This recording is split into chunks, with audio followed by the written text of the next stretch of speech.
Tina Fey once said, "Now every girl is expected to have Caucasian blue eyes, full Spanish lips, a classic button nose, hairless Asian skin with a Californian tan,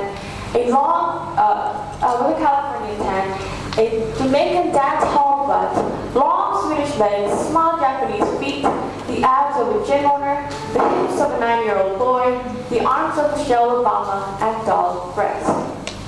Beauty is in the eye of the beholder, or the saying goes, but how is the concept of beauty developed, and who sets the standards of beauty? The answer is advertising. Advertising is a form of communication whose purpose is to manipulate, encourage, persuade an audience to continue to take some form of action, usually intended for a consumer to purchase a certain product. Women, however, have been instilled in advertisements as objects of exploitation, reinforcing the notion of negative gender stereotyping and the concept of beauty and sexuality. Of course, there is nothing wrong with the continuous emphasis on female beauty, except the crucial problem is that marketers will go to any lengths to sell their product, and often they abuse these qualities without the consideration of the effects of their methods. With the rise of the media and the internet, we are now exposed to ads more than ever. Ads can be found on social networking sites, on magazines, on television, and even on massive billboards as we're driving down the street. However, it's interesting how everybody feels personally exempt from the influence of ads. Did you know that only 8% of an ad's message is received by the conscious mind?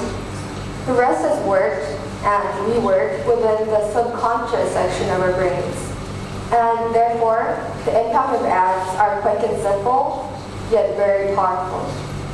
From this, we can say that advertising is indeed effective in achieving what it wants, because we observe the ideas presented by ads through our unconscious minds, and thus will probably act in a manner intended by the ads for us without even realizing it. Exactly, and this is why advertising is dangerous. Ads can corrupt our minds by sending out misleading messages, and it's also the case of many advertising companies where our physical and psychological health is sacrificed for their sake of profit. Yes, and it is an undoubted fact that ads reflect our current cultural values and traditions. After looking at these ads, we can still see that many ads still embrace the negative notions of gender stereotyping against women. For example, TJ Maxx released a campaign in which women's physical appearance was portrayed as their only admirable feature rather than their intellect. And this ad, which was specifically aimed at college students, included slogans such as, "Raising your hand is only one way to gain attention in a 300-seat lecture class," in addition to "Score high on non-verbal skills." Clearly, this ad is teaching women to spend more time on their physical appearance and invest less effort in internal self-development. Now I'd like to ask you guys a question. How many people here has had the experience of purchasing a beauty product? Okay. Now I want you to also think about the reason behind purchasing this beauty product. Do you truly feel that this product did exactly what this product claimed it could do? No. For those whose answer is no, did you, after the experience, stop purchasing these beauty products? No. Probably not.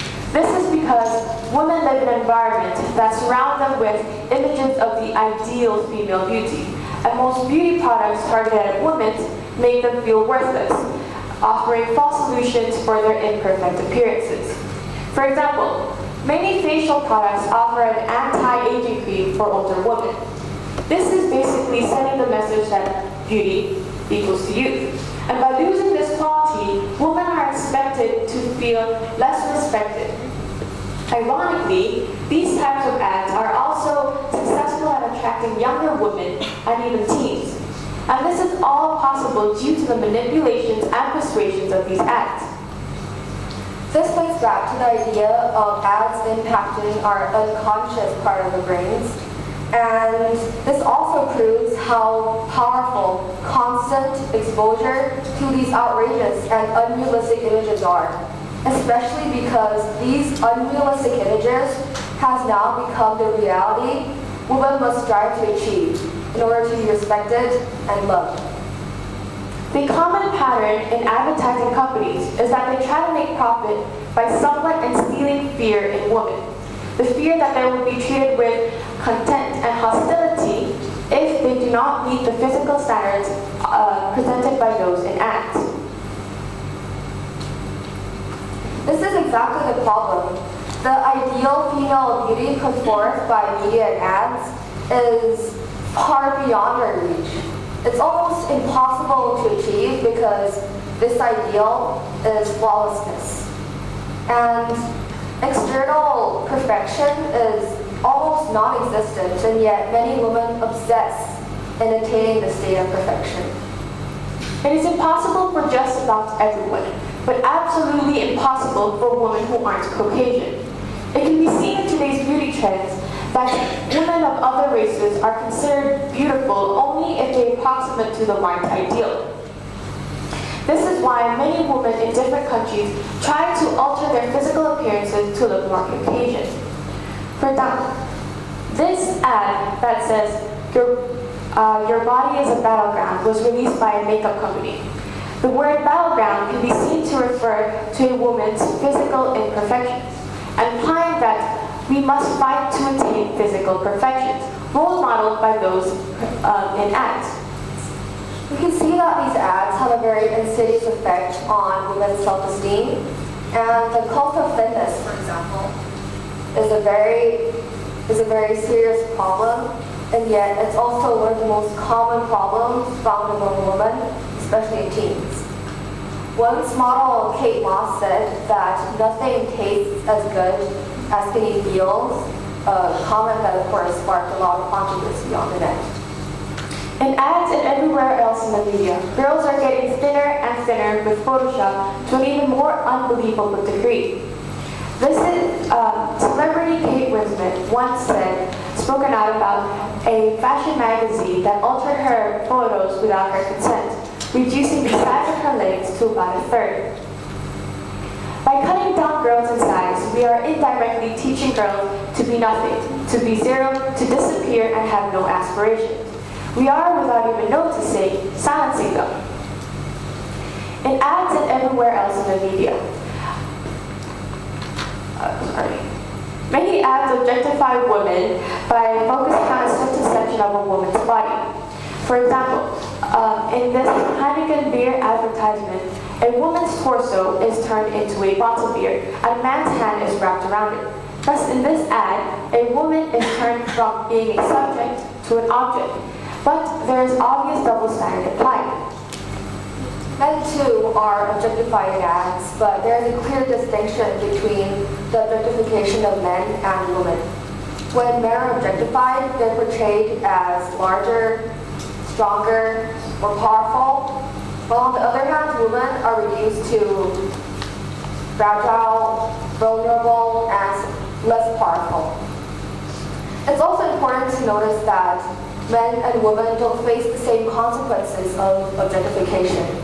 And this is possibly because women more likely live in a society in which they're likely to be harassed. Unsurprisingly, images like these has led to a statistical increase in domestic violence. This is because once a woman is objectified, it justifies violence against her.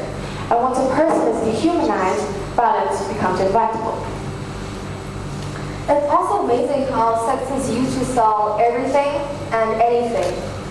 Marketers often use this to make consumers feel passion towards the product. And now this has actually taken a step further, in which sexual violence towards women is eroticized.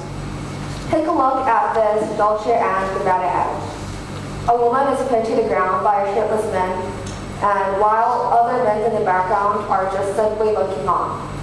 The woman is immobilized and subject to the man's will, and her helpless and passive position can be seen to represent sexual violence.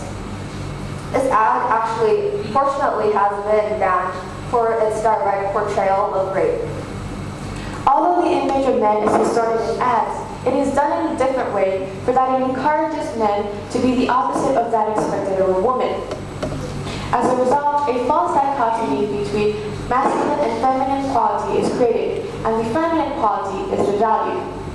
When feminine qualities are devalued, not only do women devalue each other, but men devalue the qualities that have been labeled feminine by the media. Such qualities include empathy, compassion, sensitivity, which are all actually essential qualities that should be present in every being. It's important to remember that although these ads have a bigger effect on women by convincing them that no matter what they look like, they'll never be good enough, but in addition to putting unhealthy standards of what a man should be, real men should behave and look like. Now we would like to wrap up by stating, in brief, what we're trying to clarify is that advertising can negatively shape our societies by selling values, images, in addition to expectations of sexuality and success. On the surface, this problem might appear to be a problem that only affects women, but actually, it's a problem that affects everybody. And it's a problem that requires a collaborative endeavor to reverse. Thank you.